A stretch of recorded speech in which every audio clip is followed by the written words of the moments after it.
pengalaman, satu peristiwa yang berlaku dalam hidupnya, yang benar-benar berlaku, kata teman kita berikut ini.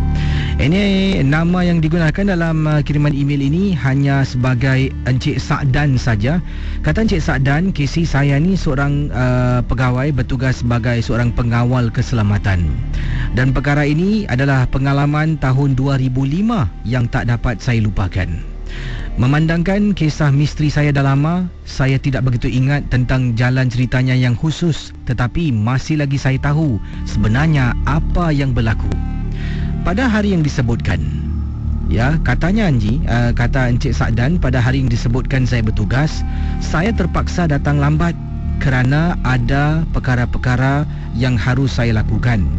Jadi Casey, sebenarnya di sini dikatakan Encik Sa'dan, malam itu saya bertugas dengan seorang lagi kakak, seorang lagi pengawal keselamatan namanya Kak Ja.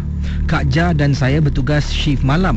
Shift malam tempat saya jaga ni dari 11 malam sampai 11 pagi, dan pertukaran shift yang lain 11 pagi hingga 11 malam. Jadi pada hari yang disebutkan, hari saya bertugas pukul 11 malam tu, seorang teman saya telah pun menelefon saya tanyakan saya di mana. Saya mengatakan yang saya dalam perjalanan, padahal saya datang lambat. Saya tak boleh beritahu teman saya ni sebab teman saya yang ini pula kaki pautu, suka komplain pada supervisor saya. Jadi saya cuma mengatakan saya dalam perjalanan, ya, dengan harapan Kak Ja akan sampai dahulu sebelum dari saya. Jadi teman saya kata dia harus pulang sekarang sebab ada hal yang harus dihadiri. Saya kata tak apa, engkau balik dulu, nanti aku dengan Kak Ja sampai. Dah nak dekat sampai ni. Jadi dipendekkan cerita, pukul 10.50 teman saya telefon dan saya masih belum sampai. Casey, sebenarnya kami semua harus laporkan diri sebelum pukul 11 malam. Jadi bila 11 malam tu dah tukar uniform dan dah salin pakaian, kami boleh mulakan tugas. Tapi malam itu saya tak boleh datang siang.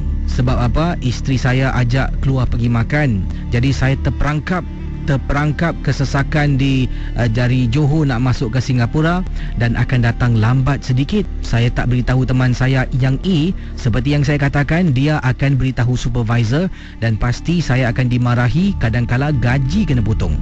Jadi saya harapkan Kak Ja lah untuk bantu saya. 11:10 minit malam, setelah teman saya semua dah pulang, saya telefon pejabat. Kebetulan telefon diangkat dan saya tahulah yang angkat tu Kak Ja. Saya pun kata, Kak Ja, tolong Kak Ja, saya tengah on the way terperangkap kat JB. Nanti saya sampai, saya terus pergi office. Kak Ja jangan bilang Man nanti dia bilang bos lah Kak Ja. Kak Ja pun kata okey lah. Dia letak telefon, saya pun letak, dah lega sikit lah. Jadi Kak Ja sekurang-kurangnya ada untuk membantu saya. Apa yang berlaku Casey? Setibanya saya sampai di tempat tugas pukul 12 suku tengah malam. Memang lambat Casey. Saya masuk dalam locker room, salin pakaian, terus pergi ke guard house. Sampai dekat guard house, buka pintu, masuk dalam, kosong, tak ada orang. Dan bila saya lihat di CCTV, saya tengok Kak Ja sedang buat clocking sorang-sorang.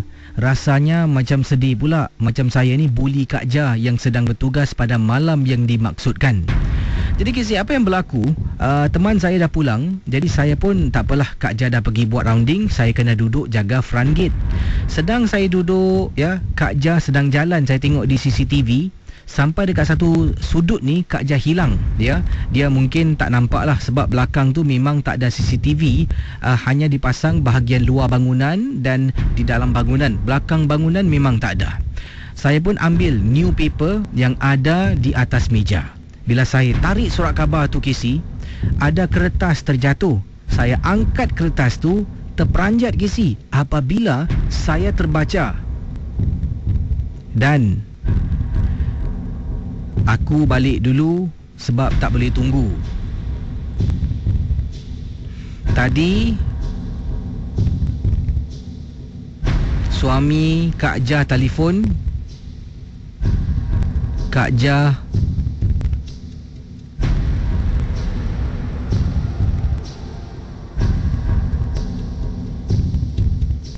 dah meninggal dunia.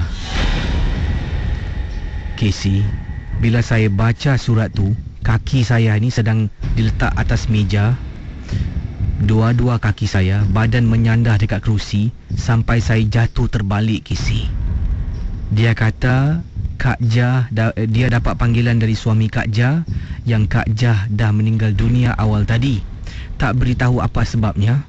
Saya tersentak. Baru minggu lepas saya nampak Kak Jah, Kisi. Dan baru tadi saya berbual dengan Kak Jah di telefon yang saya akan datang lambat. Dan yang paling menakutkan, saya nampak Kak Jah jalan di CCTV. Kisi, tiba-tiba meremang bulu rumah saya.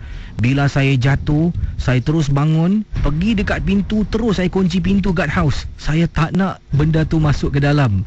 Sedang saya duduk dadak dalam guard house ketakutan seorang diri, Kisi, hanya Tuhan yang tahu perasaan saya tika dan saat itu, Kisi. Bila saya sedang duduk, dah tahu yang Kak Jah dah meninggal, saya setiap kali pandang dekat CCTV, macam-macam tingkat, 1, tingkat 2, bangunan sebelah kiri, sebelah kanan, tak nampak pun susuk tubuh Kak Jah. Kemudian saya nampak Kak Jah jalan dekat tepi. Terus saya sembunyi, Kisi. Lat beberapa saat, Kak Jah cuba buka pintu dan beberapa kali cuba ketuk pintu guard house. Saya sembunyi di bawah meja.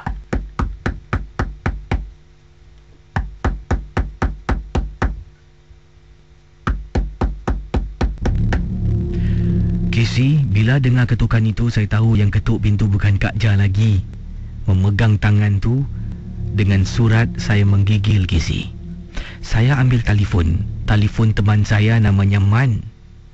Bila Man jawab, saya tanya dia soalan ni. Man, aku nak tanya kau, Kak Jah dah meninggal dunia kan aku tulis. Kau tak tahu ke? Suami dia telefon tadilah. Dia kata Kak Jah meninggal dunia. Tadi ada aksiden motor suami dia dengan dia dekat hospital. Man, aku nak cakap engkau, aku tadi nampak Kak Jah dekat office, Man. Macam mana ni, Man? Kau biar betul? Betul, Man. Dia tengah ketuk pintu, Man. Casey, teman saya kata kau lebih baik letak telefon. Aku dengar suara dia dekat belakang kau, Casey. Casey, bayangkanlah, darah saya berderau. Dapat dengar nafas Kak Jah di belakang saya. Saya tergamam. Mulut Komat Kamit baca tutup mata, Casey. Malam tu saya tak buat clocking.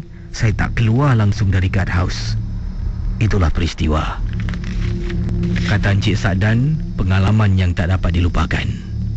Berlaku tahun 2005. Kisah-kisah yang anda dengar merupakan misteri jam 12. Tidak ada sesiapa yang boleh mengesahkan kebenarannya. Jangan mudah kita percaya. Jangan kita terikut-ikut. Ingatlah, MJ12 hanya satu hiburan.